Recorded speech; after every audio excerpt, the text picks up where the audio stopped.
There we go.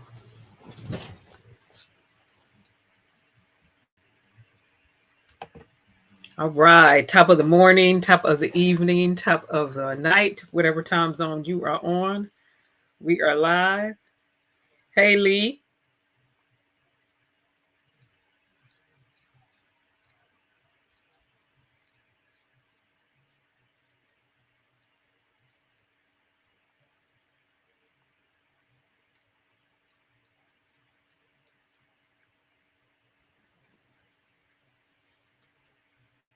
All right.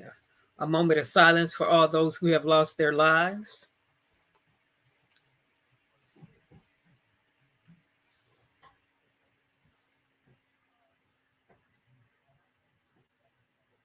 Okay, let's remember this. If we can look up, we can get up. If we can get up, we can go up. With that being said, I'm waiting for that manifesto. You see the title.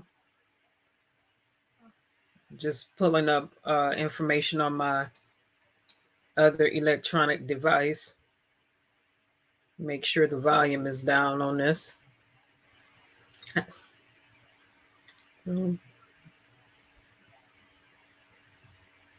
While I'm doing this, let's go ahead and get off into this music.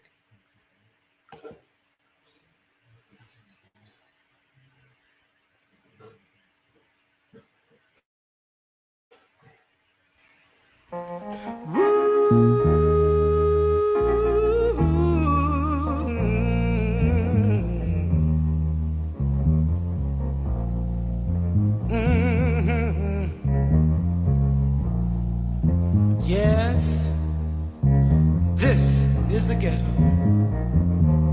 Showing up now.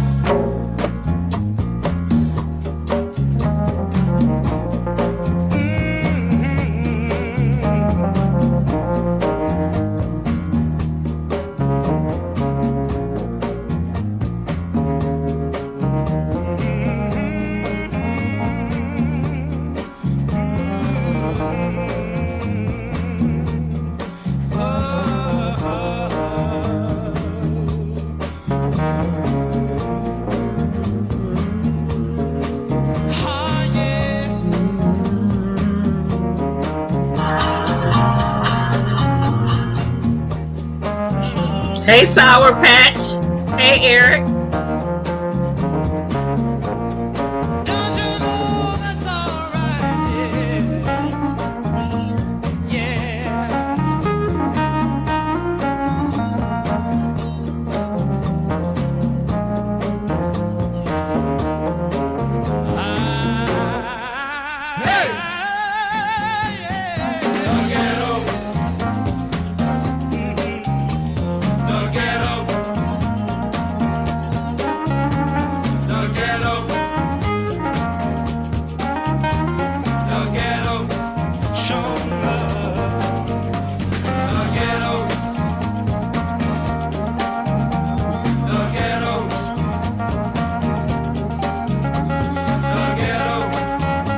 Y'all all right?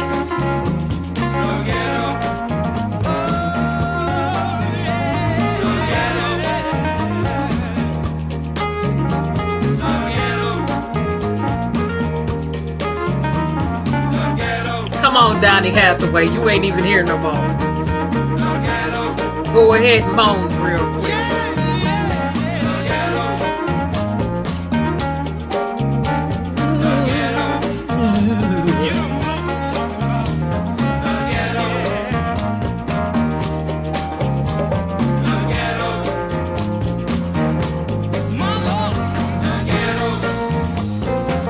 Yeah.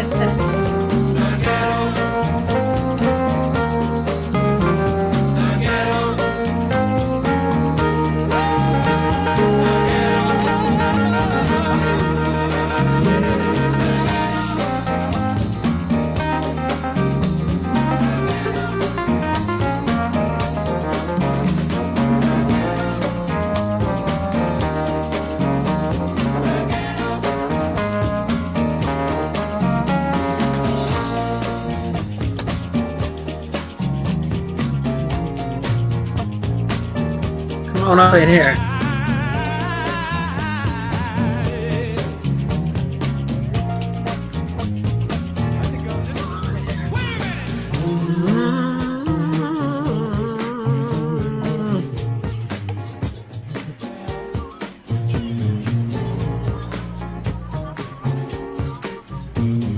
You don't do what you're supposed to do when you do what you want to do. This is America. I know you're wrong. Oh.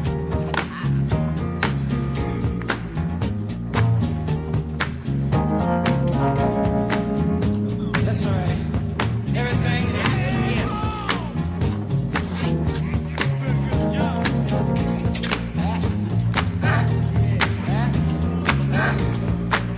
party tonight, y'all.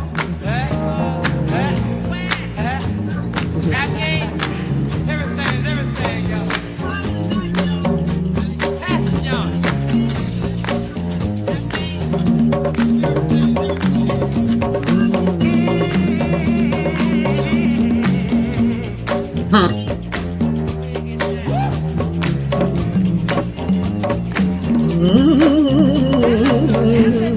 Come on, Donnie.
Come on, Donnie.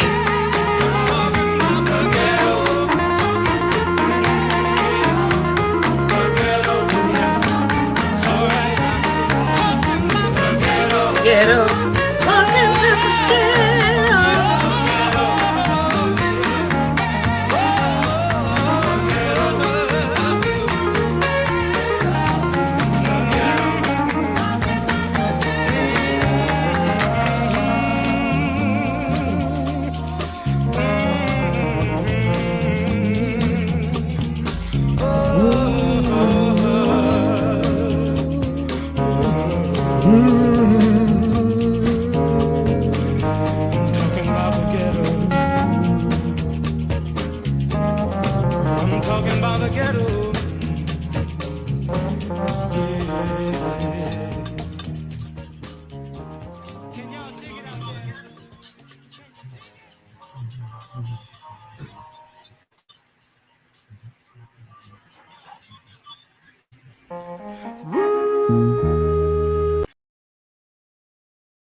All right, so let's get to it. Oh, let me turn this off. Apologies, I have my third party device in the background going. Let's get to it. We see the title. It is unfortunate that today, in statements and in comments, a lot of people are deflecting. Now, hear me good, okay? And I trust and believe videos are already queued up in the background. So we don't need to pontificate about that.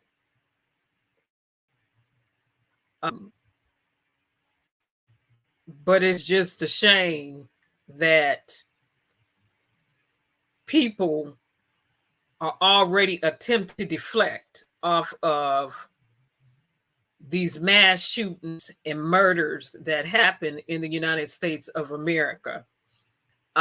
This white supremacist ideology, this white nationalist ideology, racism, discrimination, slavery, like it was non-existent. So I hear people who would much rather sit up and talk about Will Smith, Oscars, and the other one who played Pookie in New Jack City all day, versus talking about what's really going on and what's at the root. This is the one I want to show. And Congressman Bowman, you tweeted, "You're overwhelmed by this act of hate." What do you make of this shooting in your state targeted at the Black community? Overwhelmed is what I continue to feel. Horrified, devastated. I feel hunted, and I feel consistently under attack as a Black man in America. It's a way I felt my entire life, through microaggressions, through school curriculum, through acts of hate, like at the AME Church a couple of years ago, and what's happened throughout American history. We need a reckoning, and we need to look white nationalism directly in the face and finally do something about it. We continue to kick the can down the road on this issue. We need a process of truth and collective healing. People are being radicalized across the country by so-called replacement theory and by rhetoric that's coming from Fox News, the Republican Party, and others, pushing a national coordinated campaign of fear around replacing the white race and everything that is antithetical to what America is supposed to be. So as a Black man, I continue to feel victimized by so much of what happens here. And what we saw today is a radicalization, yesterday is a radicalization and an extreme response to the subtle, implicit, and explicit racism that lives in so many aspects of American society. Congressman, I am grateful to you for bringing your lived and personal experience to this conversation. I got to say, when you talk about the GOP, about Fox News mainlining white supremacy, mainlining hate, these are your colleagues, Congressman. You go into a workplace every week with these folks. How does that make you feel as you think about returning to Capitol Hill? Well, it's not just the individuals that work in Congress. It's the entire institution. And this is why we have to tell the truth about our history, who we are and where do we come from. Colonists came here from Europe. There was a genocide of the Native Americans. There was the enslavement of Africans, followed by Jim Crow, and followed by more subtle policies like mass incarceration, redlining, and others that continue to disproportionately impact Black people. This individual was a teenager, radicalized online by far-right extremist groups. There were warning signs. Those warning signs were reported. Like I want to stick my foot up somebody's backside. That's how that makes me feel. 2 hours to commit this horrific, heinous crime. He hunted Black people, he found them, and he assassinated them. This goes to gun control, this goes to mental health, this goes to critical thinking and our education system. Republicans are scared of critical race theory. Guess what? We need to be talking about race in our schools every day, because we have to talk about it critically, so we stop identifying only as the white race that is going to be replaced and realize, first and foremost, you are a human being. You just killed other human beings. Like that, I'm blown away that this continues to happen and that Republicans continue to stoke the flames of this. Immigration, replacement theory, Latinos, et cetera, et cetera, et cetera. So much fear and so much disinformation. And one last thing, we have to hold social media, internet companies accountable for allowing this stuff. Hate speech is not acceptable with free speech. And if speech leads to violence, that is a crime. That is unacceptable. Congressman Bowman, it strikes me the amount of conversation there has been in the past 24 hours. Even when we were watching the news conference about this time yesterday, you had officials saying, we have to make sure we learn from this. We have to make sure that there are critical lessons taken so that this does not happen again. Tell me what that means in practice, Congressman. My ancestors were hung from trees throughout this country's history. Congress just this session passed an anti-lynching bill. Just this session. It should have been done after Emmett Till. It should have been done after Medgar Evers. It should have been done. Learn from this. We are lying to ourselves as members of Congress. We are lying to ourselves as American people if we continue to recycle the old rhetoric around learning from this and that and all of those things. Listen, let's tell the truth. We are a flawed nation. We have fear and hate and blood and discrimination embedded in the DNA of our country. We have a gun violence problem and we have a violence problem. We are not going to survive as a democracy if we do not address these things seriously in Congress. Not playing around, but seriously. We just had the first attack on the U.S. Capitol since the War of 1812. Like, what? When are we going to wake up? On it. We just had a COVID that killed over 1 million people, almost 1 million people. Power to when the are we truth. going to wake up and realize business as usual is killing us through suicide and homicide rates, which are increasing, and we're not taking it as the public health emergency that it is?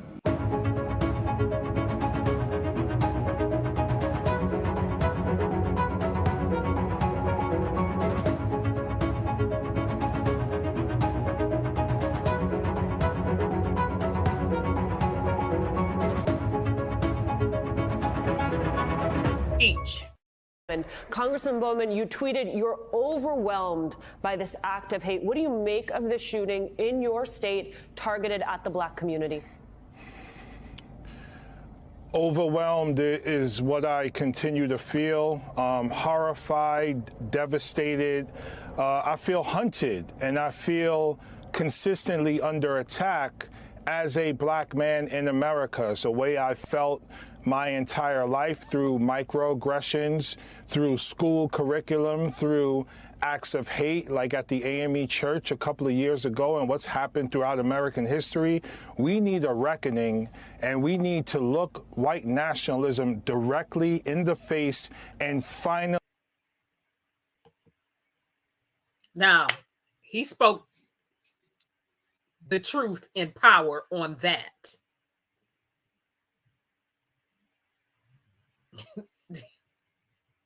Again, America want to put Band-Aids on everything. Some people want to hold their nose up like racism and racist ideologies is not the fabric of the United States of America, and that it's non-existent. And therefore, when you see mass shootings, mass murderers, extremists, supremists, nationalists, terrorists, domestic terrorists, people act like, oh, where did this come from? I'm astonished. I'm appalled. No, let's go back to the old church bombings in the South. And then correlate that to Dylan Ruth. And then let's look at Kyle Rittenhouse, who got off. The same type of ideology. And I am waiting for that manifesto to be released. Tucker Carlson don't want the manifesto released. Who's surprised? Who's surprised? He don't want that manifesto released. Who in the world is surprised?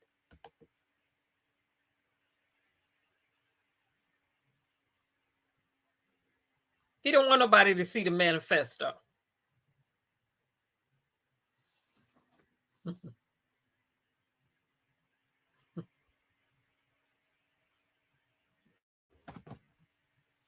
But it's the other. Let me get here. Let me get here. Before I go on, let me just let it show. Joining us now, one of the key people overseeing the investigation, Erie County District Attorney John Flynn. Thank you so much for joining us.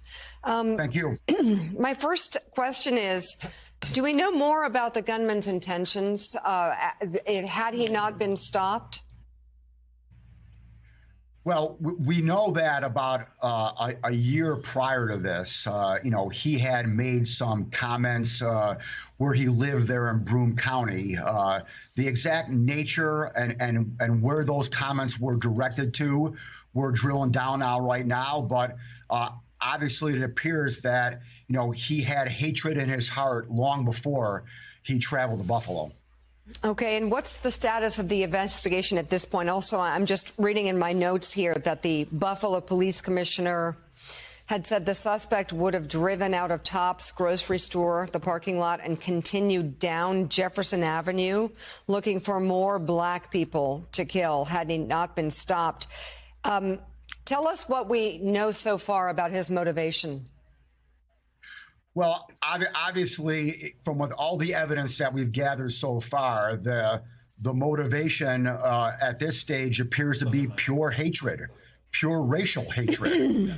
Now, there happens to be a penal law in the state of New York that is entitled a domestic act of terrorism motivated by hate. That particular crime right now is a crime that I'm focusing on. I've already got him charged, make it with the highest murder charge in the state, murder in the first degree. So we got that charge done right away. We got him held on that. So now the next legal step is we got a felony hearing scheduled for Thursday. It's a probable cause hearing to determine whether or not a felony's been committed. I'm confident that the murder in the first degree meets the probable cause standard. So he's going to be either held for the grand jury on Thursday or he's going to waive it to the grand jury.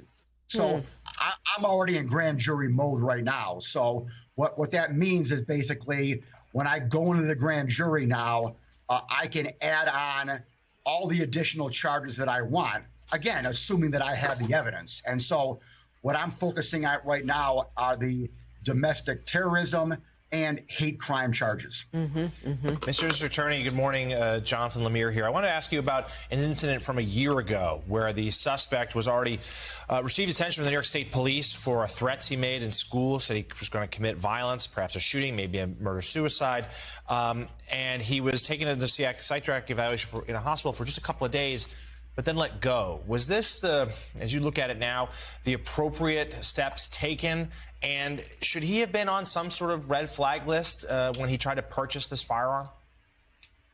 Well, Jonathan, I obviously can't comment on whether it was appropriate or not because I wasn't privy to it. I wasn't there. I wasn't part of that investigation. I wasn't a part of the meetings that took place. That was a situation that I alluded to a few minutes ago that we're drilling down now on that. And the reason why I'm drilling down is not to, criticize anyone in Broome County or to cast blame on anyone, but I have an element of intent here with regard to my murder charge, and I have an element of intent with regard to any additional charges that I may lodge against this individual. And so what he did in the past, specifically in that incident, may go toward my theory of intent or the evidence that I would need in intent. So that's how I'm looking at that, Jonathan. Again, I like I said, I wasn't privy to what happened there, so it'd be irresponsible of me to kind of comment on who did what, bad or good. Right. Mr. Flynn, Joe Scarborough here. Thanks so much for being with us.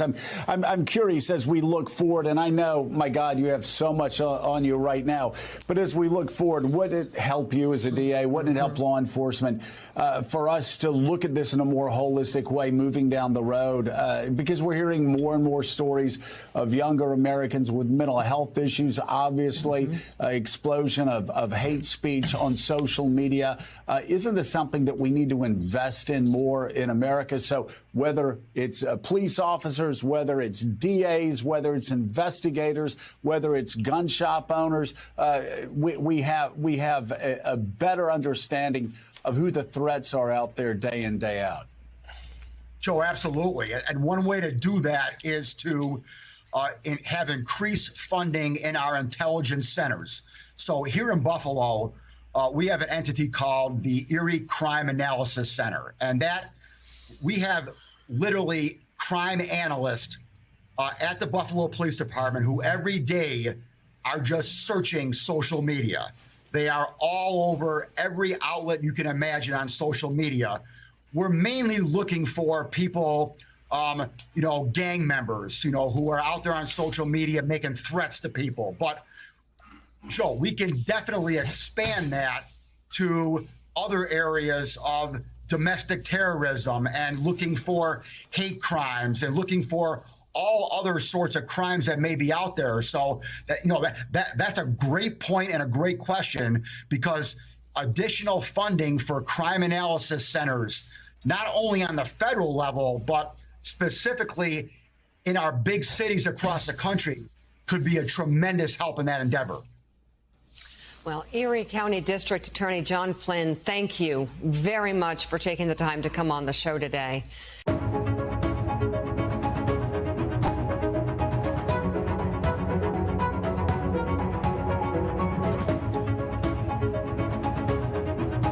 You looking for...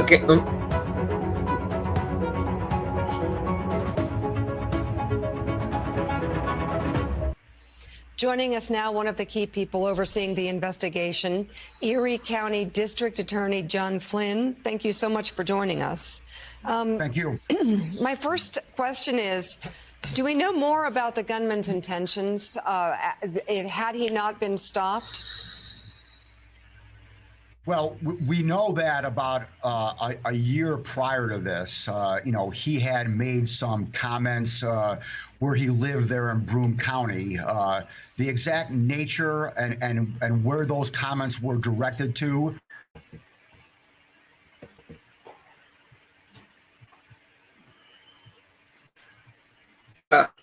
Joe Scarborough about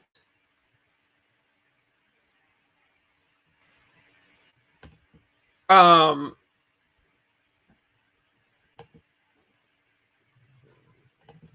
don't want to hear about mental health crisis. No, we're not going to spin this like it's a mental health crisis for him. No, we're going to call it what it is. He's a domestic terrorist, period. I am waiting for the manifesto.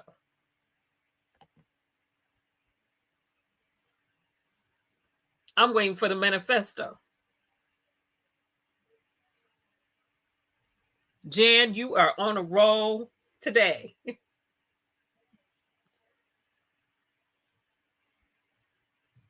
You're on a roll.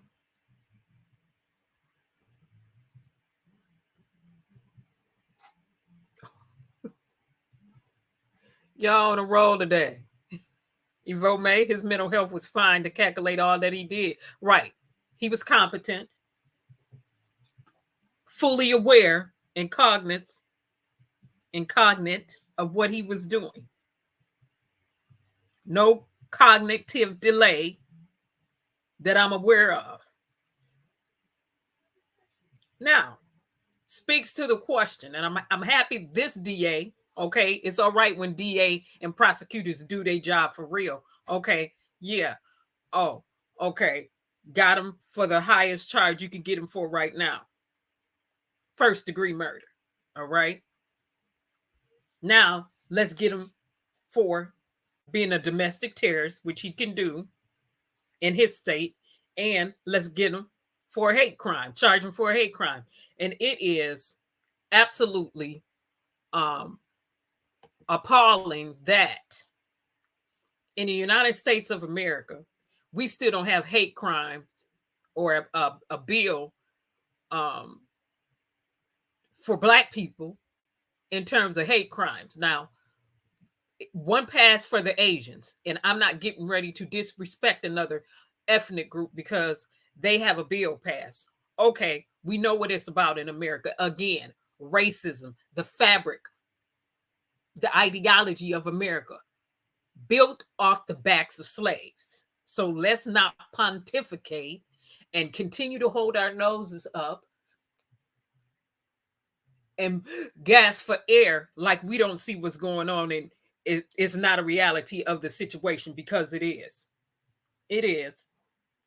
Let's stop acting like it's non-existent, because it is. It is. It is. Let me go back to this, because this is true. This is true. We seen it here in Oxford, Michigan. Okay, but the difference with Oxford, Michigan is they son was seeing demons. They should have got him some help, but for Dylan Roof, for people like Dylan Roof, for Peyton, for Kyle Rittenhouse, the extremist, the nationalist. When you look at the manifesto,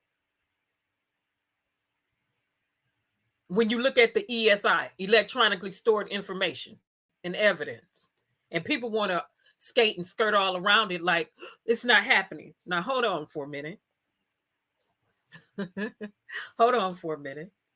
To the African American Republicans, to the African American Trumpites, where you at now?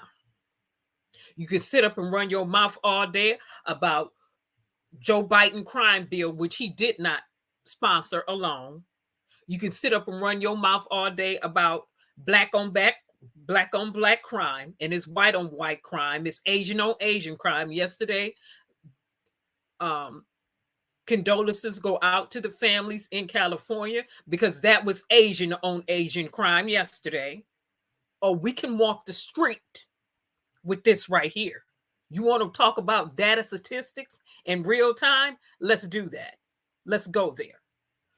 You can sit up again. This is for the Black Republicans in a grand old party who want to sit up on social media all day and act like they're oblivious as to what is going on. This is for the Trumpites and the Trump heads, the black Trump heads who wanted to run their mouth all doggone day. Where you at now? And act like white supremacists was non-existent. Well, let me paraphrase what Malcolm X said. Who taught you to hate yourself from the top of your head to the soles of your feet? Who taught you that? Who taught you to hate the color of your skin, the shape of your nose, and everything else? Who taught you that? And so when you run across some people rich in color who gonna make it plain, you want to sit up and attempt to say you're race baiting. No, we don't have to race bait over here in America. All we have to do is let the record show. The record is still showing, because America never dealt with it. They wanted to put a Band-Aid on it. So we get Band-Aid bigots full of bigotry, bullets, buffoonery.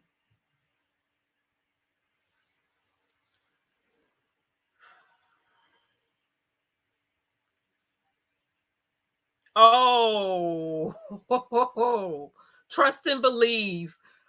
I got a video as it pertains to the Supreme Court justices up here too, Clarence Thomas. Okay. And to the other judges, black judges, and to all the black people who are U.S. citizens, who want to bow down and kiss the ring and act like racism does not exist. Where y'all at now? You can run your mouth about black on black all day, but you ain't have nothing to say now. Now it's quiet. Now y'all quiet. You don't have nothing to say now, because you set your black butts up here, your Sambo behinds up here, and say racism doesn't exist. It's over. Let's stop talking about it. It'll go away. In what world? In what world?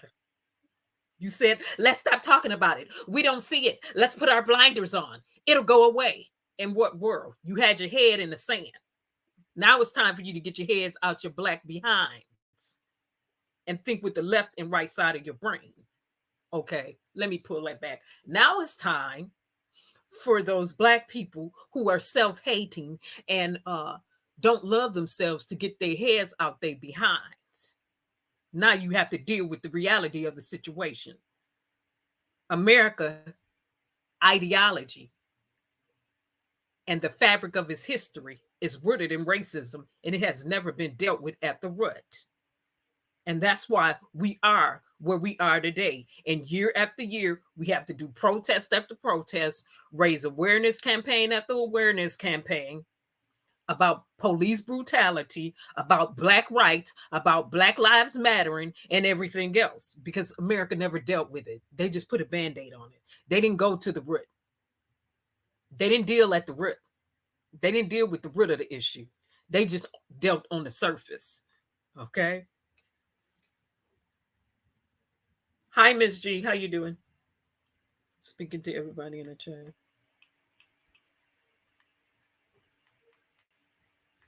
So that's why we are where we are today. People want to skirt around it. But let me go back to it. Where all the Black self-hating people at now? Who don't love themselves? Who wanted to sit up and support the grand old party? Like the Grand Wizards, part of the KKK. Where y'all at now? See, again, you can sit up and do that plantation talk all day that came from masters about Black on Black. And anybody who understands history know that when it comes to Black on Black, that was planted and seeded too. They used to get Black people drunk so they can do the dozens all day. They used to get them drunk and make them fight all day, fight to the death. Where are all of the Black people at who hate themselves now? Where you at now? Standing with the GOP, the grand old party, the grand old wizards. Where y'all at now? Where you at now? Again, you can run your mouth all day about abortion, and the statistics they be quoting on that is wrong, because abortion has been trending down for the last 10 plus years. Okay, they can run their mouth on that all day. You can talk about Black on Black crime all day, but you wouldn't dare open up your mouth and speak on Asian crime all day, white on white crime all day, Hispanic on Hispanic crime all day. And then they do that to deflect off the fact that America never dealt with racism or slavery, because we still got laws on books that shouldn't be there as it relates to slavery. Okay, we still got these slave states with anti-Black laws, with Black hating laws, with supremacist laws on books.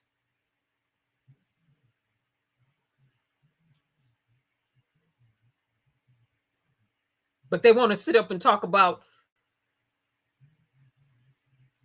fluffing stuff all day. Where they at now? Yeah. Where they at now? And to the elected officials, full of hypocrisy, speaking lies, who are full of bigotry. I don't want to hear what you got to say. Like the representative from New York recently said in a video, we don't want to hear this is a learning experience. We don't want to hear about that. We've been hearing that forever. Let's take this moment and learn from it. We've been hearing that forever. No, let's take this moment and deal with real slavery that's rooted in America fiber and foundation. Let's take this moment and deal with real racism, not on the surface level, but at the root. Let's take this moment and do some self-reflecting as a nation. Let's take this moment and put some action to those words.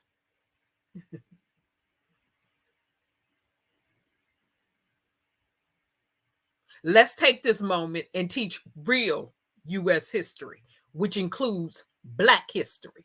I don't want to hear about no critical race theory. No, let's teach real history. Yeah. Let's teach the truth. All right? Let's teach the truth. Let's teach the truth.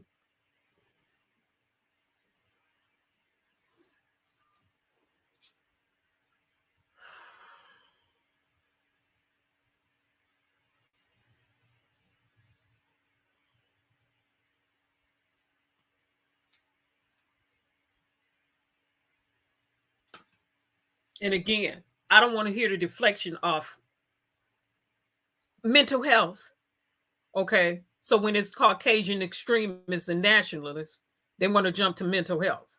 But when it's everybody else, then what? Then what? See, because they set up and did this mess with Dylan Roof.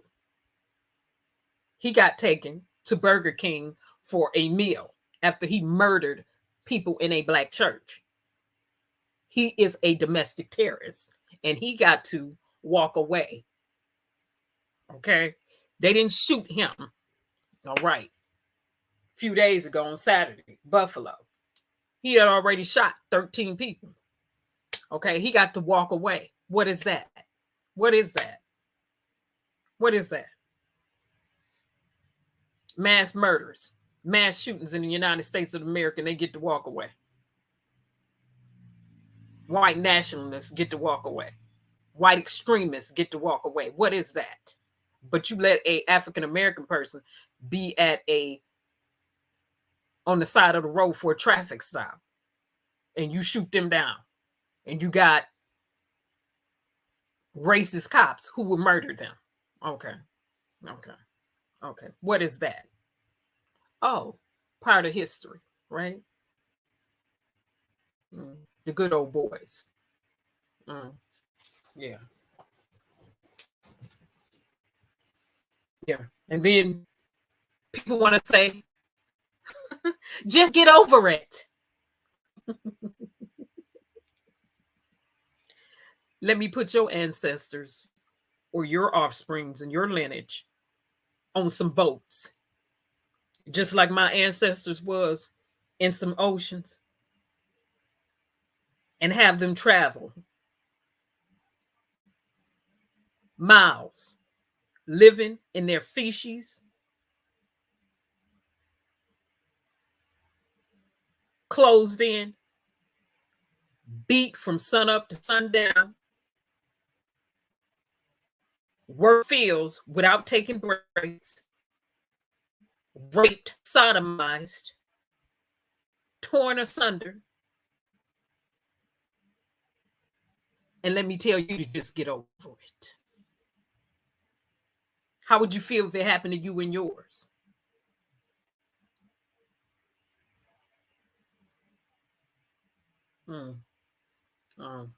Yeah. No need to deflect. America don't need to deflect. And for the people who run around saying, I'm tired of hearing about this story, I'm tired of hearing about this shooting. We only a few days in, but you wasn't tired of hearing about Will Smith all doggone day. And the Oscars. But you tired of hearing about stuff that is vital.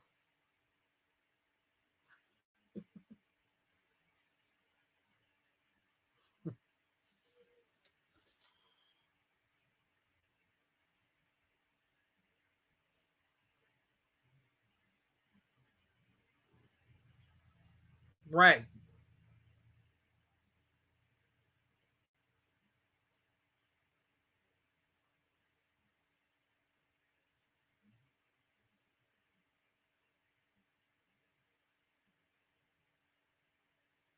Yeah. Miss G, you said eventually it's not going to be about ancestors. Enough is enough. Right, Evo May. Tired of hearing what? Oh, thank you. Willie Lynch. The Willie Lynch files. Thank you. That old stank ideology.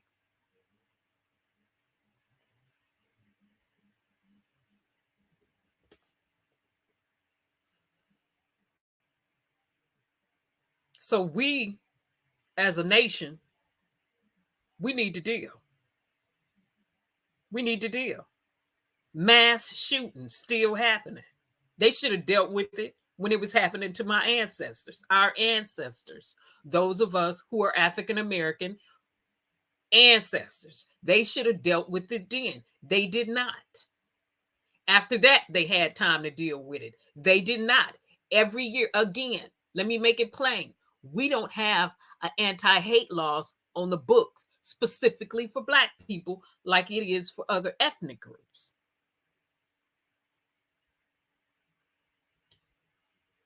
The anti-lynching bill just passed. Like the representative from New York said, that should have passed when Emmett Till was murdered. Long before now, right along with others.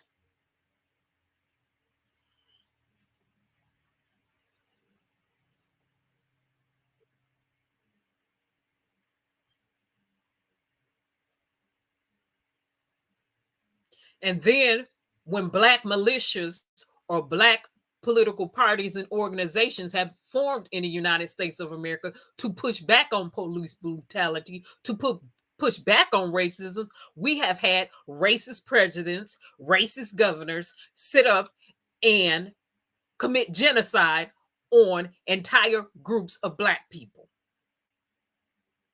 Black Wall Street, the one in New York and the ones in Tulsa and the ones elsewhere.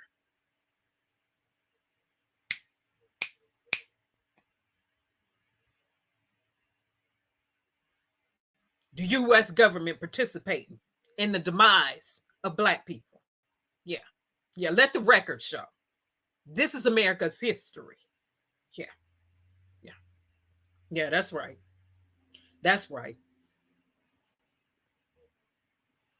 We want to put a Band-Aid on it. Uh-huh. Okay. Yeah. Yeah.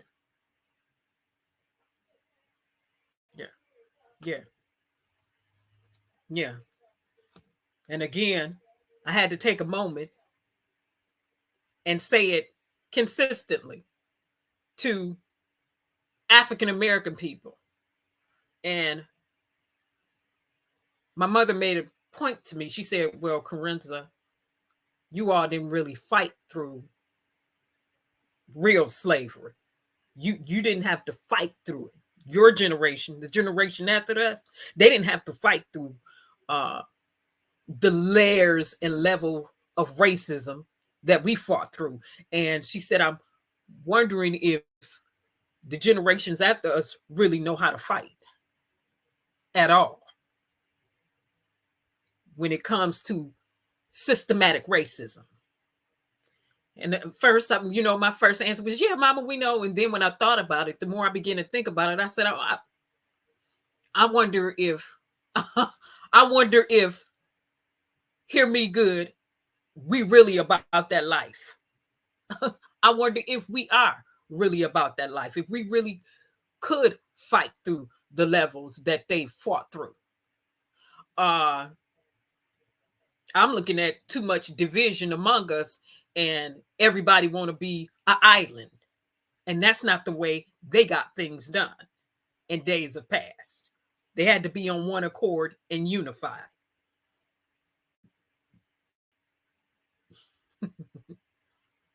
But people don't understand what unity is.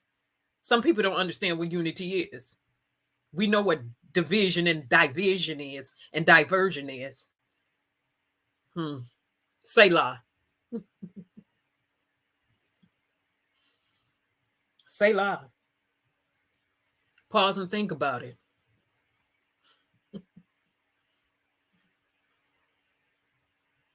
We have a generation coming behind us.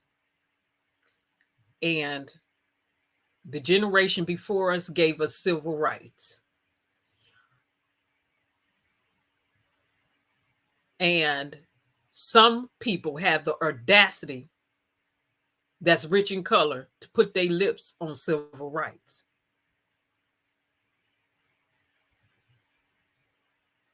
With their ignorant selves. Period. I'm gonna make it plain for you today. Some rich and melanated people have the audacity to sit their ingrate behinds up here and put their lips on civil rights like they fought for it, and they didn't. With their ignorant behinds. I said it. No need to pontificate. And again, We got the other sphere of black people that's just acting like racism is non-existent and it don't matter. It's just black people doing everything, and black people don't have a right to be upset about anything, and we need to let it go. We need to stop holding it. We've progressed so far with slave laws still on books. Mass shootings still happening. Police brutality still at an all-time high. Some of the same stuff that was going on during slavery is still taking place in 2022, in 2021, in 2019, because we saw African-American men back to back when Trump was the president, lynching after lynching. Oh, don't think I forgot about those brothers that was covered over here that were lynched, found in trees, mysteriously found in trees, especially the ones outside of city halls where surveillance should have picked that up. Don't think I forgot. And then they tried to sit up and say, they lynched themselves. How did they get up there? No evidence to substantiate the claim that they put themselves up there and hung themselves. Come on. Hung themselves from a tree.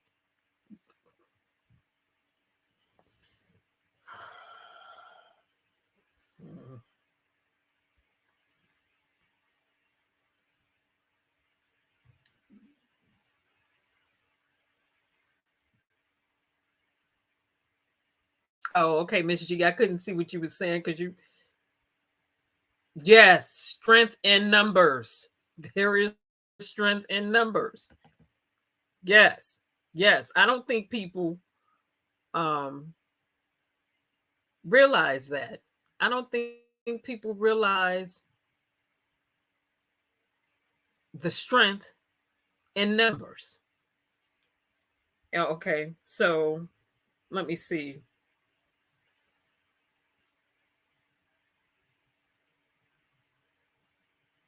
Okay, Ms. G, I didn't get the beginning of what you were saying. All I see was just fragments of, I'm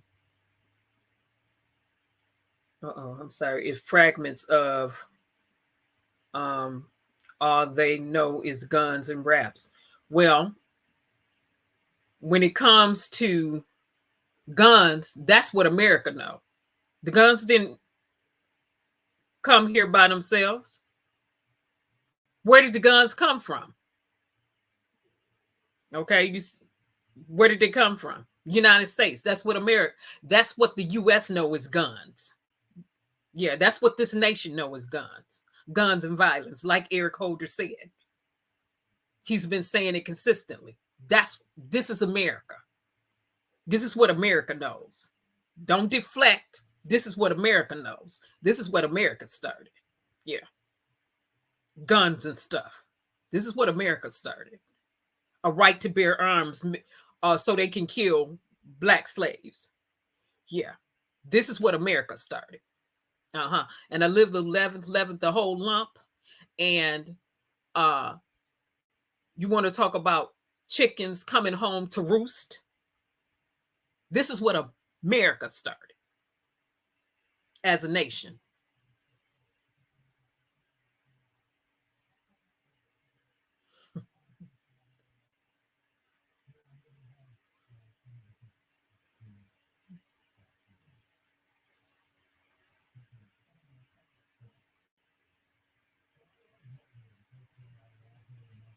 Yes, Evo made the Million Man March was a beautiful start.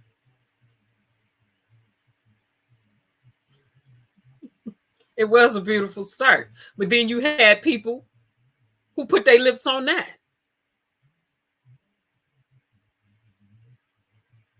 You had people, you had a group of white supremacists who a lot of black people don't realize they be getting their talking points from. Plantation talk. See, if you ever really want to know when somebody is a racist and have a racist ideology, you need to go back to and listen to the old people with good sense who was working those fields. Like, I have some family members who was in those cotton fields. And they can tell you what the coded language sound like. They still know it when they hear it to this day. It could be a news reporter, it could be a president, it can be a congressperson, whoever, whatever. When they hear it, they know it. They lived it. They lived through it.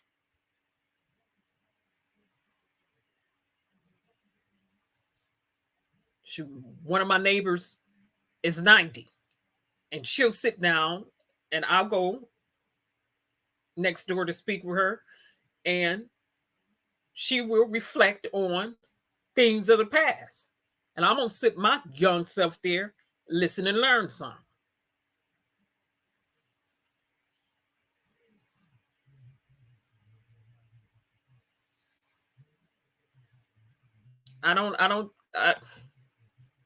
And I think what Ms. G is saying when she said what they know is guns and raps is, you know, we have to face the reality of the situation that the generation that came before that was supposed to do the training and the teaching, we missed it somewhere. We have to own it. We have to own it. We got to own it. The generations that missed it and dropped the ball, we need to own it. Yes, we do. Yes, we do. We got to own it.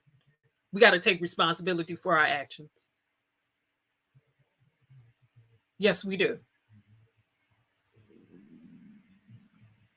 And that's why it's a generation that know nothing but the guns and the raps, and that's their way out. We have to own it. Because we didn't create enough safe havens for them to go to. So we do have to own it. Yeah. We got to own our part too. No deflecting over here.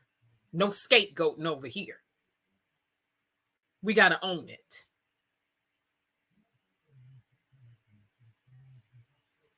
And at the same time, while we owning that, America need to own it. They need to own it. Yeah. Own it. But as long as you would not acknowledge what you did, you will never get to the truth. As long as you keep deflecting away, put your blinders on and act like it didn't happen, you're never going to deal with the root.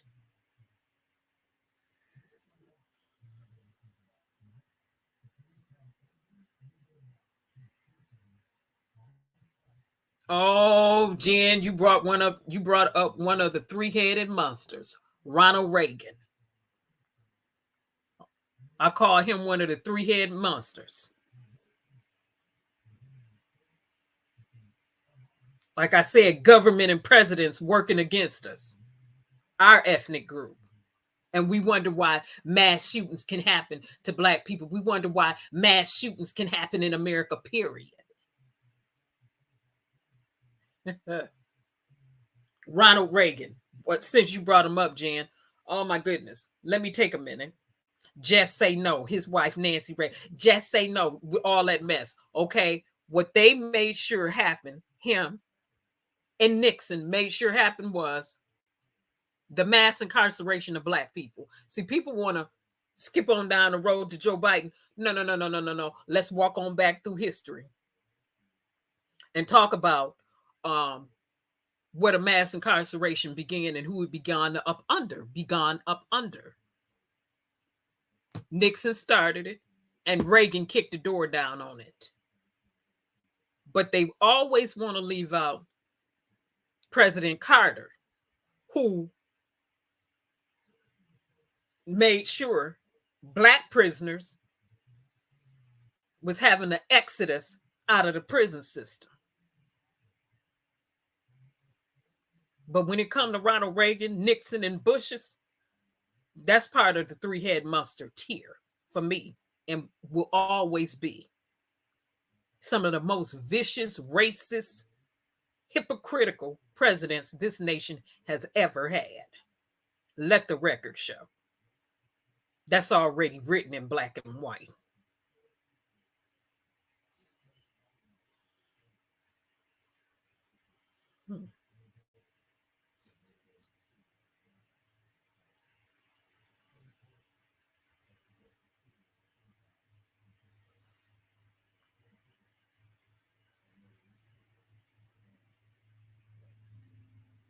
Yes, yes, yes, yes, Miss G.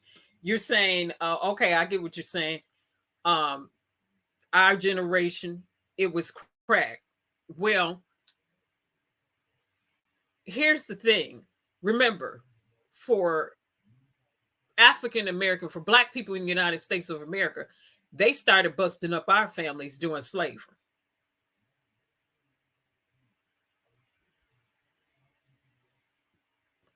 And they kept perpetuating the thing.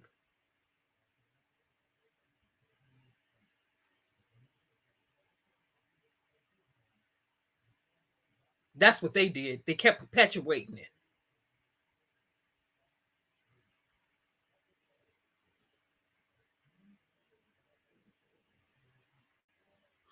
So before the Reagan,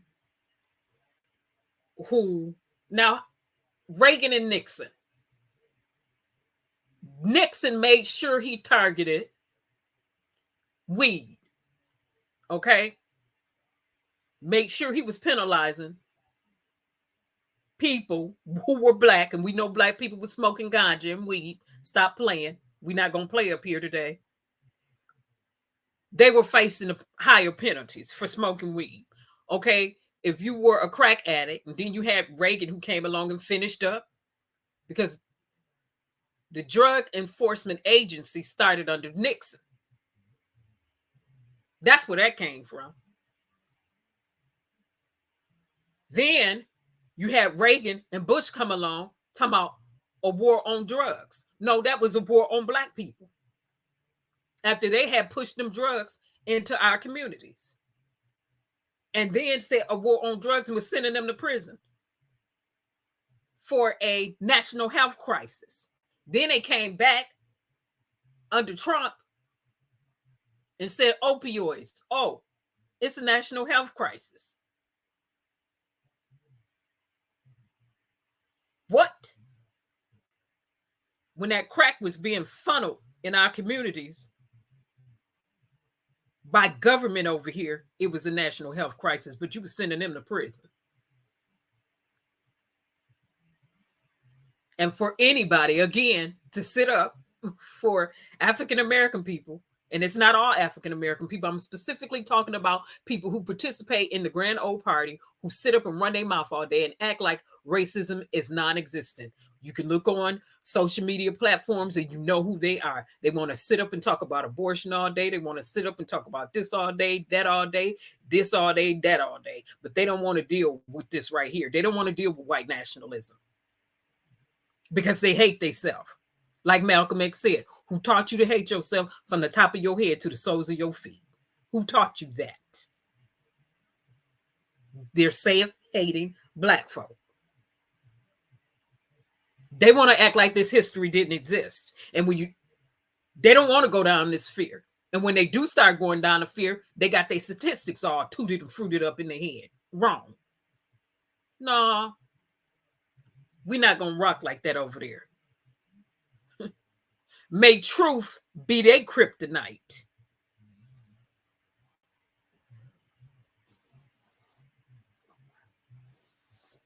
So every generation has had to deal with something. And it all stems from the root of slavery that never got dealt with over here in the United States of America. And so, again, when we see mass murders, when we see the mass shootings, when we see all the mass this, and we can see this white nationalism right here in our faces that's been playing out, and Trump incited this mess. And for anybody to sit there and say he didn't stir this pot, you a lie, and the truth is not in you. Because I can go back and play his words. And you can hear him verbatim stir this pot. He sure did. Yes, he did. Stirring the pot. Now, the ingredients was already there, but he stirred this pot.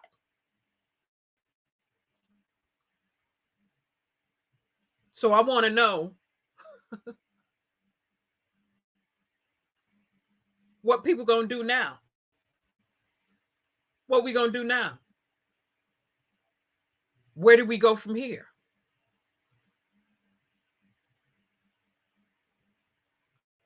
Like my mother asked me, do y'all generation got the fight in you or what? We older now. Some of us older. We don't have our full strength. Do y'all generation got some fight in y'all or what? You have to take it by force. Like she said, wasn't nothing given to them. It wasn't given. The forceful take it by force.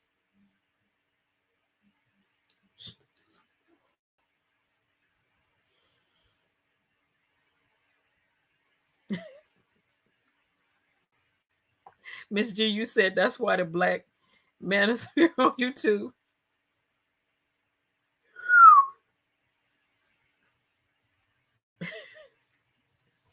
Miss G talking about the black manosphere on YouTube. Miss G, I gotta put that up there. I don't, you know what? Let me do a side note real quick. The black manosphere. Miss G, I'm gonna be honest. I don't know what they halfway be talking about. Okay. I just have to keep it 100 when it comes to what's considered the black manosphere on YouTube. I don't know what they have to be talking about. I don't, because occasionally some stuff will show up in my feed, or occasionally, you know, you search a topic and then you go, and then first 5 minutes, I'm like, okay. First 10 minutes, maybe 15, after 15 minutes, I'm like, okay,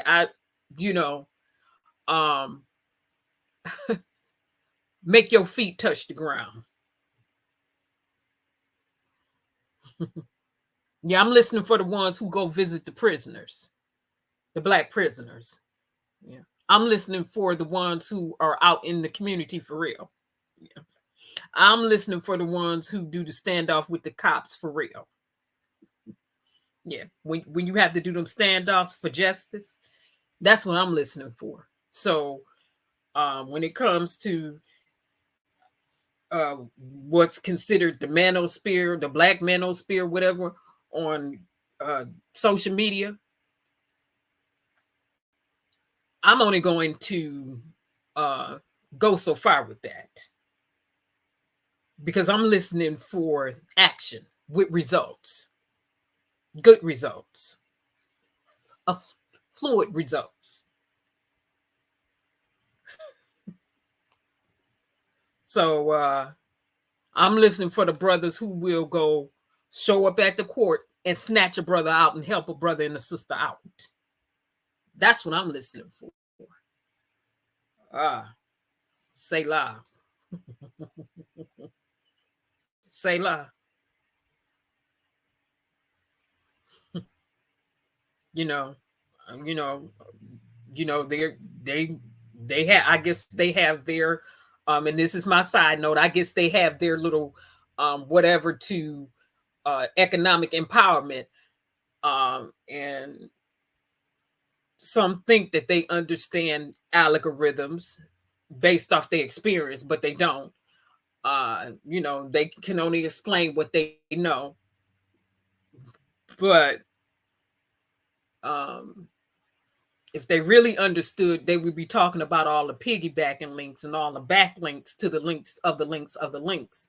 And you always going to want to put out their search engine optimization, and the fact that you need to understand how these bounce pages and these landing pages and stuff work.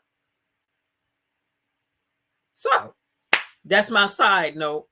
When it comes to that sphere, I'm listening for the brothers who gonna run up out there and block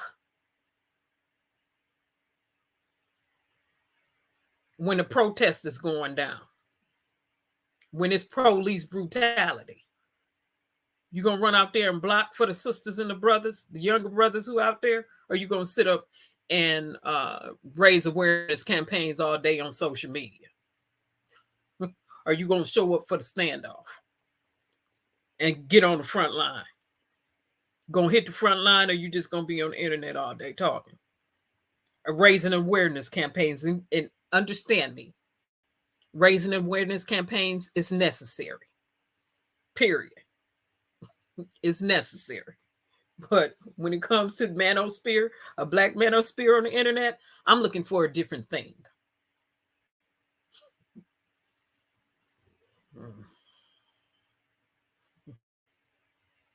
Hey, Black Truth, how you doing? And by the way, while we right here, let's make sure that we are, because Black Truth got a channel, Evo May got a channel. I don't know if Miss G has a channel. 3000 got a channel. Eric was up here earlier. He had a channel. Let's make sure that we are supporting what's good in each other. Let's make sure we supporting the good about each other. Okay, if you click on a person's channel, you don't like that topic that day, click off. But if they coming on and they're doing something different on another day, go ahead and you can support that. But everybody has a free will, so I can't make anybody do anything. I just need my African American people to be really cognizant and understand that the urgency of now is far past us, and we need to be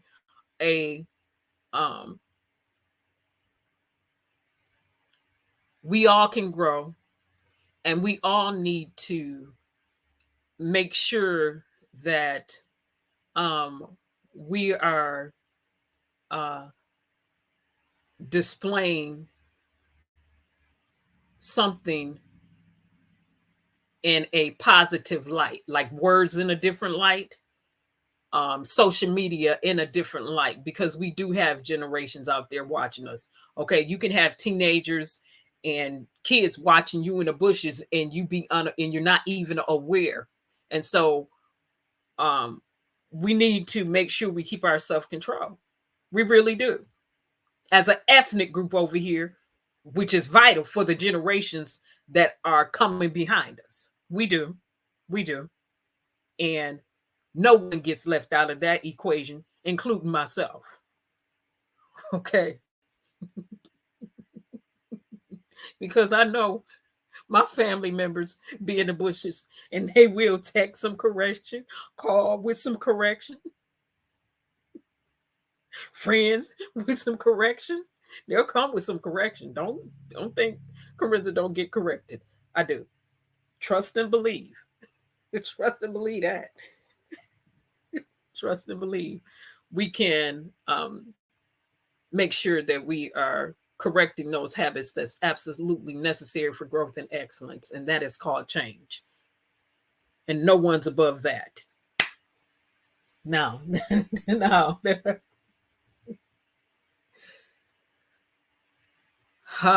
we do need. Oh, I'm doing good, Black Truth. Thanks for asking.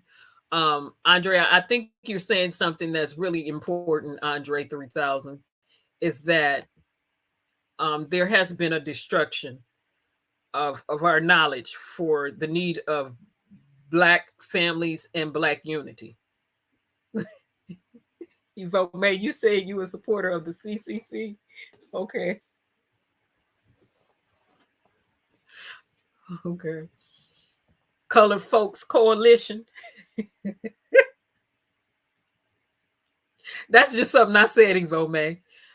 But going back to the topic and the subject at hand, Andre, you're right. And the reason you can destroy a generation with erroneous philosophies, teaching, because let's think about it. The media like to spin and deflect, okay? The history of the media in the United States of America has never been pleasant towards Black people. They like to spin, deflect, create pandemonium around Black people, spin and deflect. For instance, if it had been a Black person that went in and killed a bunch of Caucasian people, I guarantee you they would have bashed everybody. It would have been a spear of the media that would have bashed everybody in their family by now. But with this one, we saw news media trying to say, oh, well, he was such a good kid. Oh. It's a mental health crisis. Oh, the fact that he got to walk away is not astonishing to me. I just asked the question. Did the police officer forget how to shoot? That's what I asked. Did they forget how to shoot on that day? We do. They came in with division. They came in with psychology. I don't think we as a people overall realize the psychological games that they run on our ethnic group and how they have studied us forever psychologically. I don't think people realize that they've had sociologists, psychologists, different types of doctors sit up and study this ethnic group to a T. Okay. And so they know how to move. They know how to get in and create pandemonium. They know how to sensationalize. Let me say it again. They know how to sensationalize. Let me pull it back. They know how to sensationalize because sensationalism sells.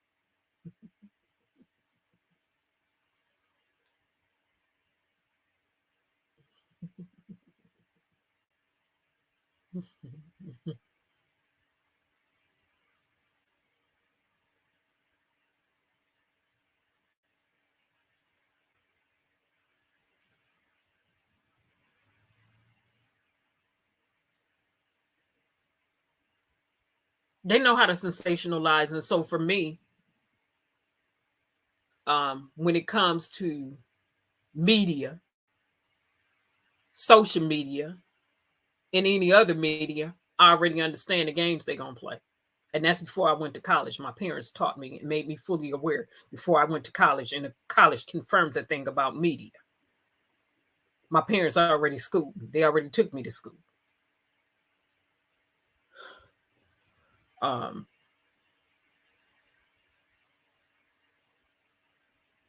That's why for me here, it's just certain things that I'm not going to get off into as a Black person. Now, am I saying that you cannot address the situation? No. And get clarity? Always that. You can always do that. You can always do that. However, we need to get back to the I uplift. We need to get back to being more uplifting as a whole, not as an individual, as a whole, because people do it individual, but as a whole, this generation need to see something different. They do. They don't need to see, they just need to see something different. They do. We got to be that change. We just have to. We have to. We have to be the safe havens. We have to.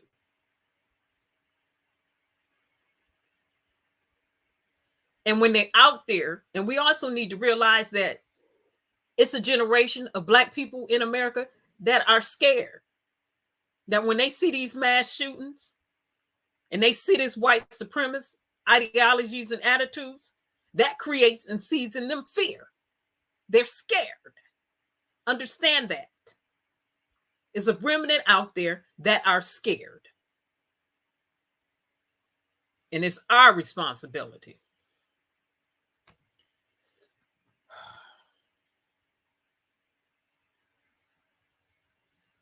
Yeah, Black Truth, the system was not designed for us over here in America.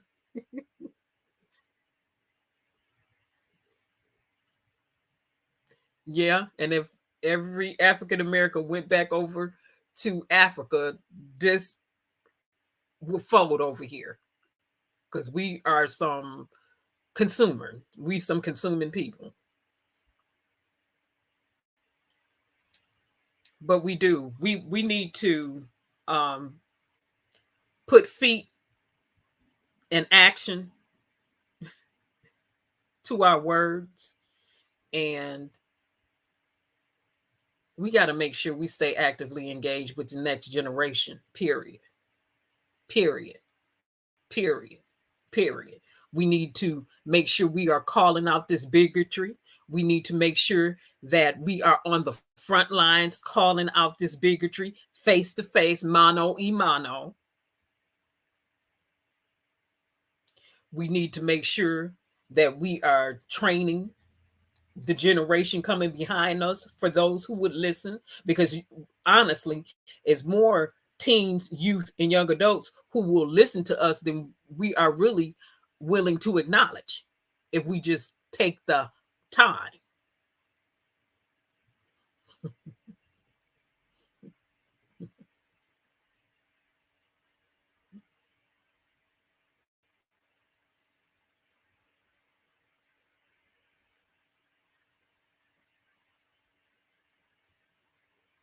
Mass shootings in America, Bandaides in America. We need to show up to the front line, deal with the Bandaides in America, them putting a Band-Aid on everything.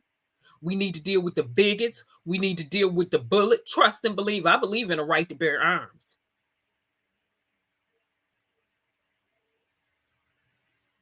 We need to deal with the policing in America.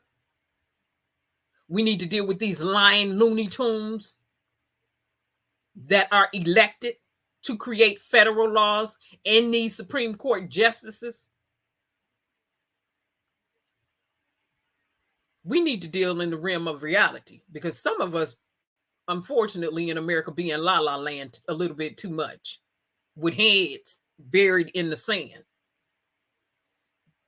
Some people don't want to deal because they'll start getting into a depression or going into a downward spiral. No, deal with it. Go get some help and learn how to psychologically deal with it. That's right.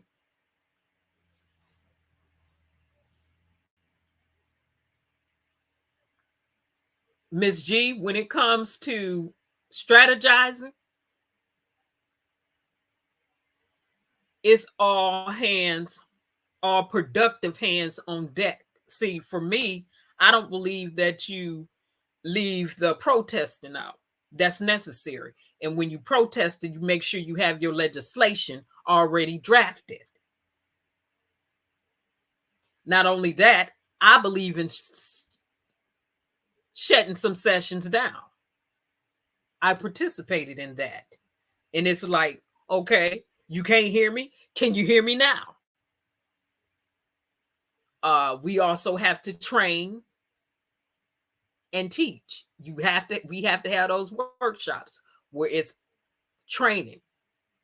I participated in that, where you have to teach people how to canvas. You have to teach people how to get signatures. You have to teach people how to be engaged. So for me, Ms. G, what would I impose? All of it. You have to do all of it. You have to teach. You have to train. Not one time. It's a systematic. You have to systematically teach, train. You have to have a plan of action. Then you need to work your plan of action. You have to have a plan of action. You need to execute the plan. And then you go back and you start all over again. Plan of action, execute the plan, strategize, go back, reduplicate the process again and again and again. So yeah, protesting. We don't ever stop that, because protest means to resist. And we know it's some evil and some diabolical stuff going on in the land that need to be resisted. So we show up. You got to show up, because out of sight, out of mind. We can be on the internet, and the internet is a great influence today. But when you show up, that's when you see Congress people begin to fold. When you start showing up to Washington, D.C. and showing up to your state houses, that's when they start folding. That's when they hear you. Because you're only going to do so much online. And online, continue. We need to continue to be online, because online raises an awareness campaign. But we got to show up in person too. So, and it takes a lot of strategy and organization. You have to be organized. Lord knows we have to be organized. We have to be organized. We have to strategize. So what does it take? A work It takes work and a lot of it. It takes a lot of it. And people get weeded out along the way. But for me, when I do things, I'm more vision driven. What's the objective? We're here. This is the mission. This is the vision. These are the objectives. Let's go out and execute. Here's the mission. Here's the vision. Here's the objectives. Let's go out and execute. You write the vision down. You make it plain so the people who are partaking in the vision can run with it.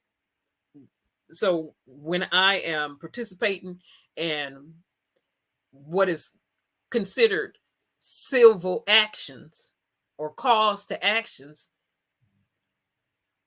I'm focused. my concentrate. I fix my concentration on the specific assignments at hand. You have to be laser sharp focused. You really do. You have to be. We have to be. When you're doing stuff like this, you have to be focused. So we simply have to do the work. We have to do the work. We have to do the work, Miss G.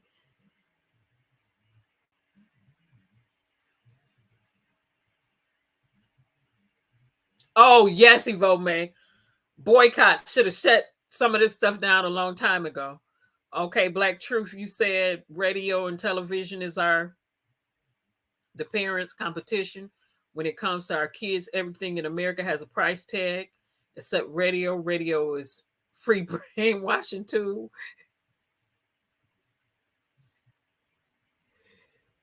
Prepare months in advance. Yes, Evo May. You have to be prepared months in advance. Months in advance. Unless you just got a group that you've worked with before and y'all know how to roll. And me, when I'm participating in civil, what's considered civil actions or calls to actions, I'm usually rocking with a group of people that I've already worked with before and know how to roll. And know how to roll.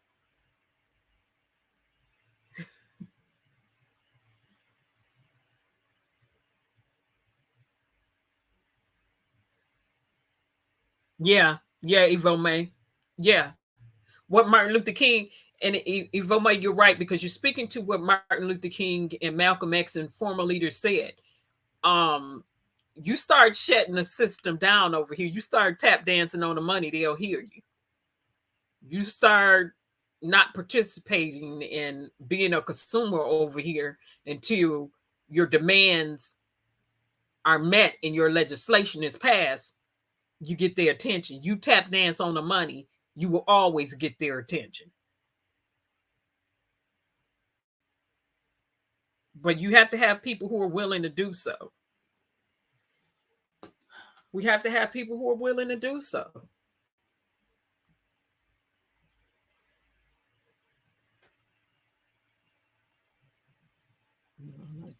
Let me delete him.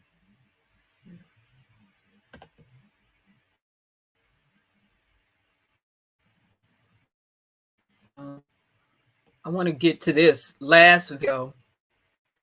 Let me go ahead and go back. Sure, this is.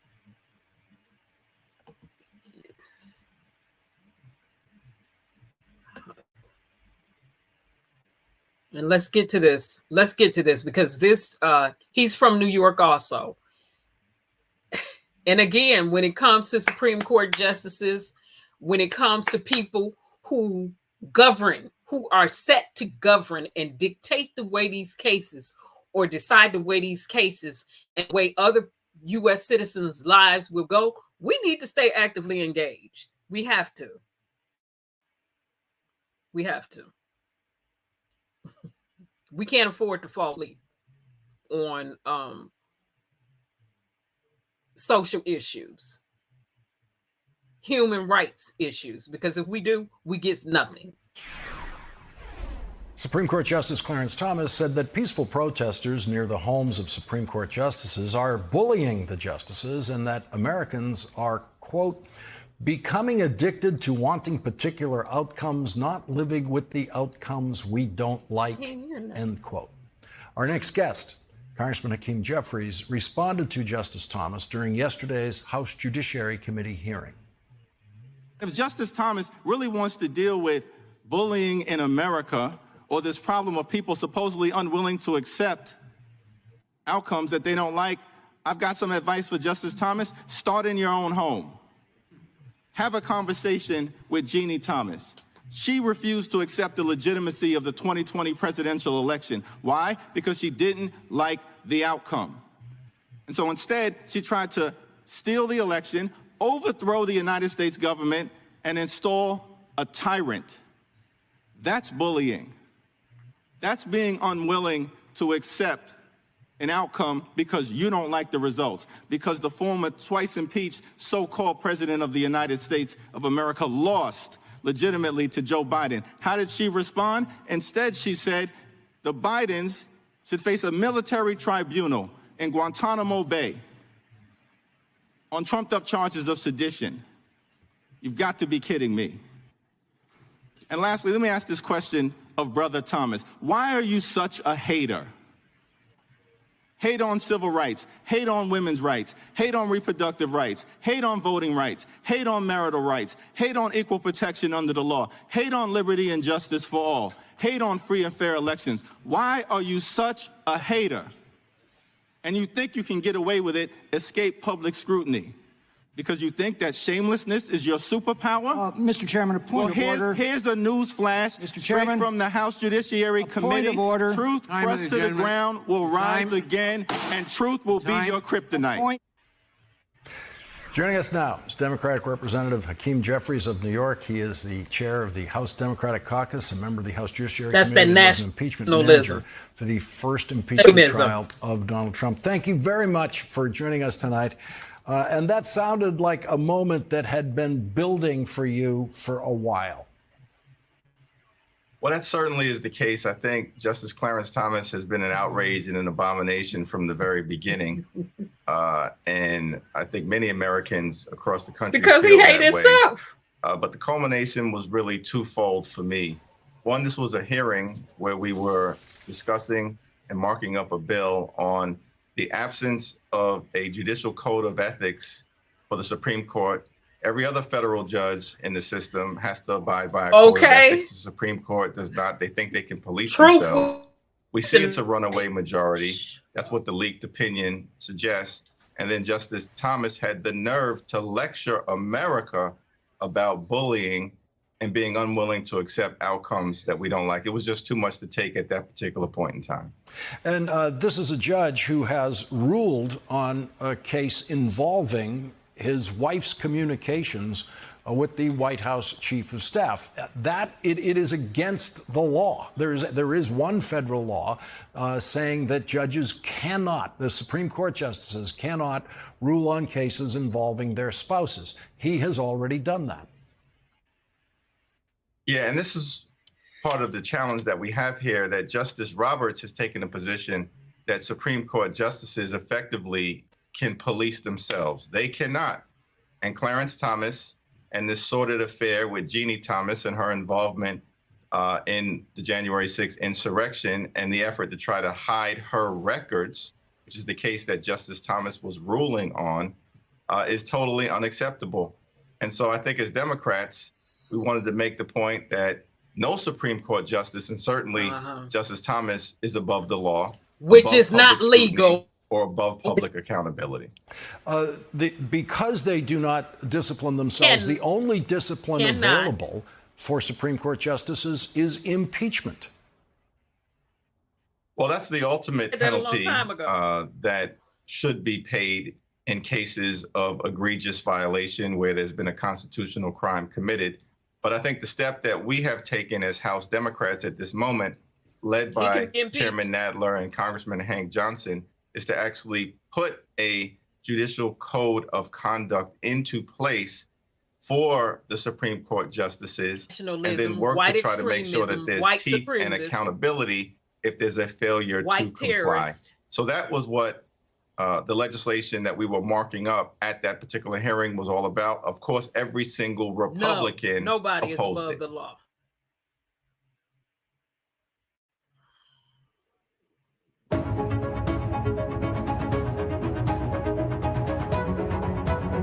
Impeachment in a code of ethics.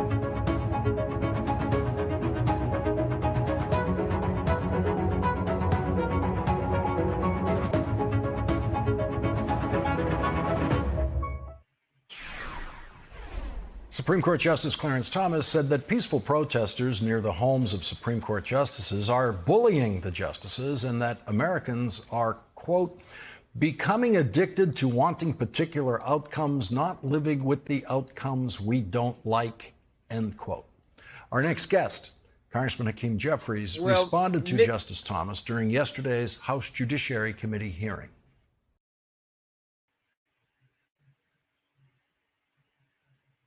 Miss G, you said he said everything you hate as a defense.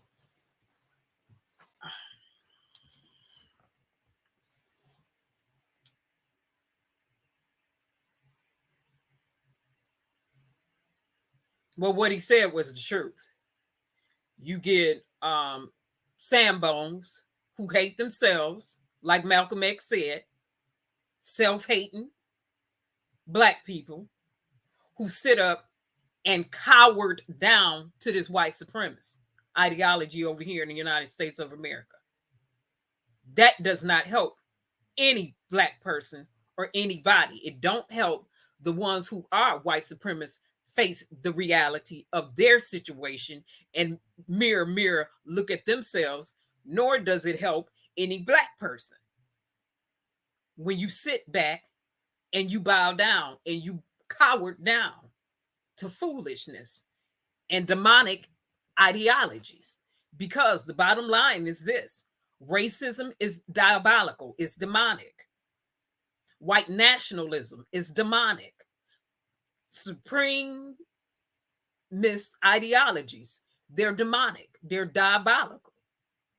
And if we had more people standing up when they should have been standing up instead of sitting down. Because Clarence Thomas, I remember when my father was living, he said he don't need to be confirmed as a Supreme Court justice. Why? Because he a black face? He said he ain't getting ready to be productive for the Black community. He's not getting ready to have an impact on mass incarceration in terms of African Americans being released and nothing else.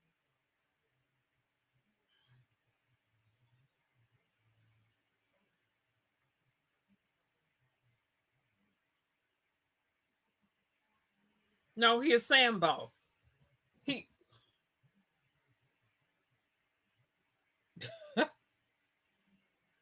Supreme Court justices should serve no more than 8 years. Whose responsibility is it to sit up and draft that legislation?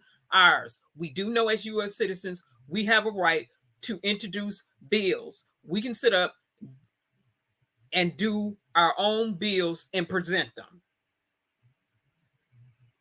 We'd sit up, draft our own legislation and present it.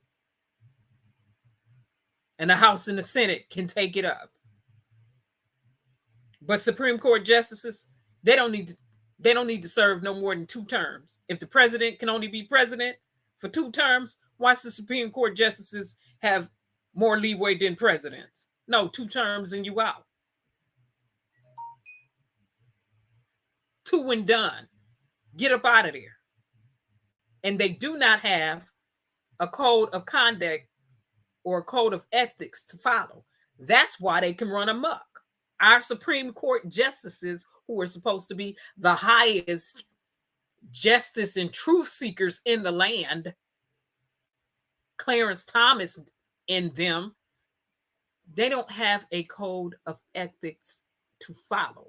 That's why they can do what they want to do. And it's dangerous.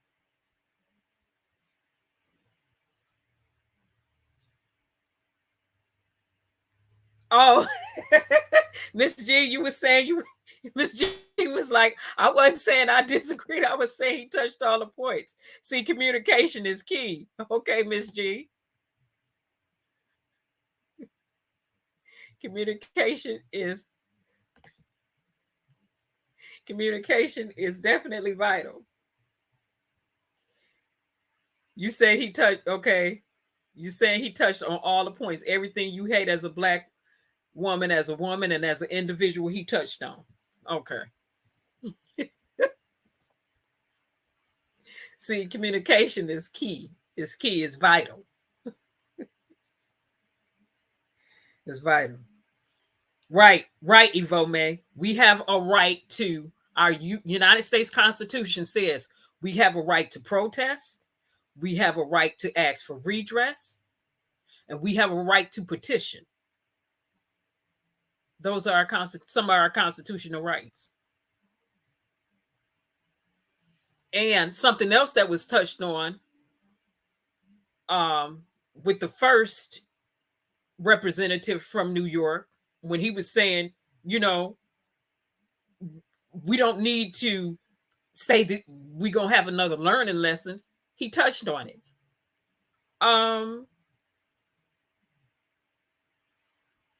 We got to do the work. We have to do the work. We have to hold Congress and the state accountable for everything that's going. We have to hold them accountable. We cannot placate these mass shootings in America. We cannot placate and play around with white supremacist ideologies here in the United States of America. It is dangerous, and it's always been dangerous. It was dangerous in slavery, and it's dangerous today. We can't placate this stuff. And for the African American people who want to act like it's non-existent, get your heads out of the sand. Get your head out the sand. It shouldn't have to come to your doorstep before you realize it's real. It shouldn't have to come to your doorstep before you come to the realization and understanding and knowledge of the truth. That this is not a joke. It is real.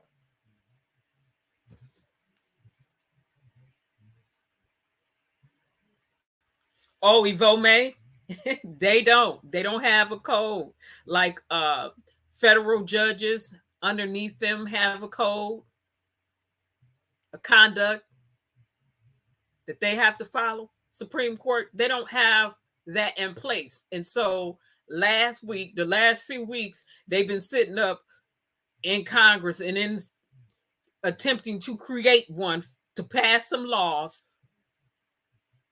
and create one for them. Now, they can be impeached.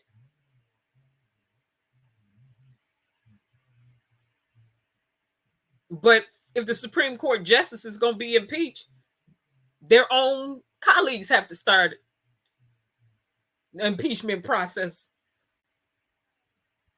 against them. Clarence Thomas need to be impeached. What he did was criminal. Him and his wife did was criminal. He should not have been presiding over any case as it pertains to his wife, who's a white nationalist. Brett Kavanaugh, the other one Trump confirmed last year.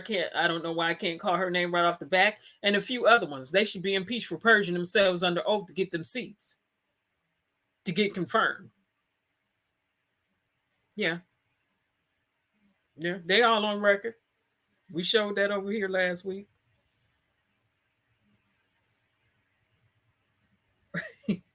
You said calling somebody, saying somebody bullying him. No, they just telling you the truth. They was just telling Clarence Thomas the truth. Okay, 3000, you say you was talking to your son's mother about this, and sometimes she act nonchalant about the situation. It burns you up when they take things lightly. Well, all you can do is teach your son and show him examples and make sure he's actively engaged. You know, because again, we can't force the wheel. We can't force anybody per se to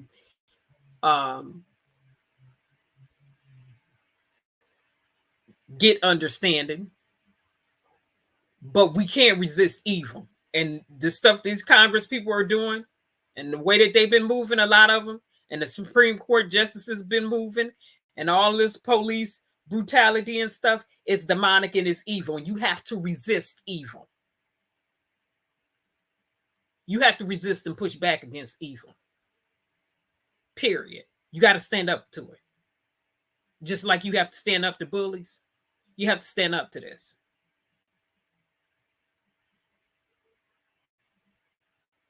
Which is why I stayed kicked out of school. Some of the times when I was kicked out, I was involved in really,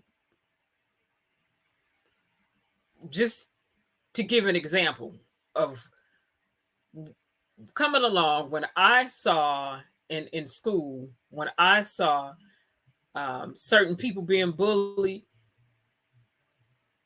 it would just trigger something in me, you know.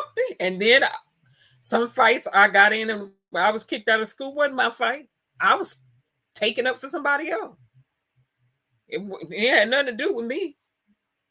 Some fights did have something to do with me, and others didn't. I was taking up or defending somebody else against somebody coming along and attempting to bully them and just do whatever.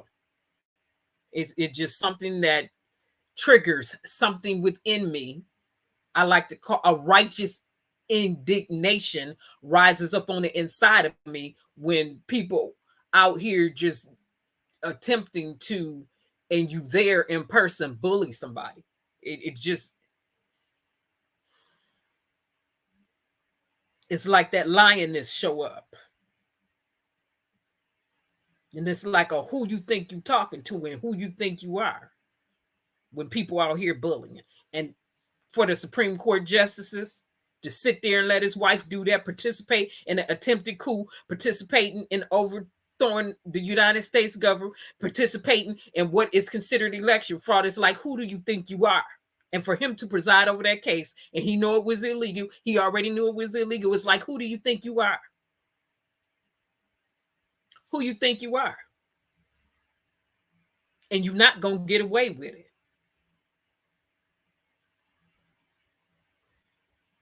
That's what a protest is.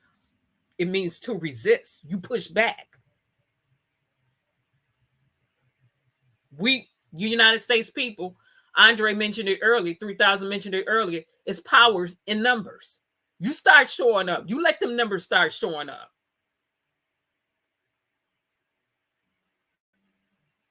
You let the numbers start rising and showing up. You let millions of people show up in Washington, D.C.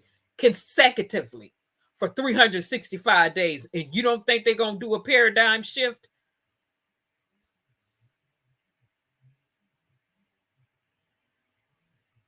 In terms of legislation, yes, it would be. Okay.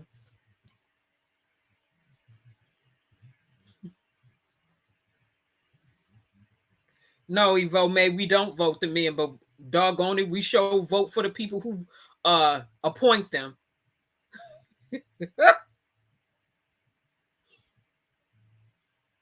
Yeah, 3,000. You just have to. Oof. Okay. Having said that, it has been an auspicious occasion indeed. We have to stay actively engaged. We have to stay actively engaged, and so I would admonish everyone to not get worried in your well-doing, because in due season we will reap if we don't start fainting. So for those of us who have been on the front lines and we're not with this supremacist ideology, and we're not with these government shenanigans and abusing ethnic groups, any ethnic group or anybody, we have to continue to stay fortified and forge ahead with force. we stay there. We stay there. We work till we get it. Don't forget to teach, to train, to continuously raise awareness campaigns, to make sure that you are cognizant of the people around you off of social media that you can be impacting and training and standing on the front lines for. And let's stay engaged. And when we are functioning in the better sphere or part of us, let's continue to uplift. With that being said, thank you all so much to content creators, to the Bush Watchers, and the people who don't say anything in the chat, but always support. You are greatly appreciated. And let's remember this, people, we can look up, we can get up, if we can get up, we can go up. We do the work. Bye-bye, everybody. Have a pleasant evening and a pleasant night. Remember to stay vigilant, actively engaged, and stay safe.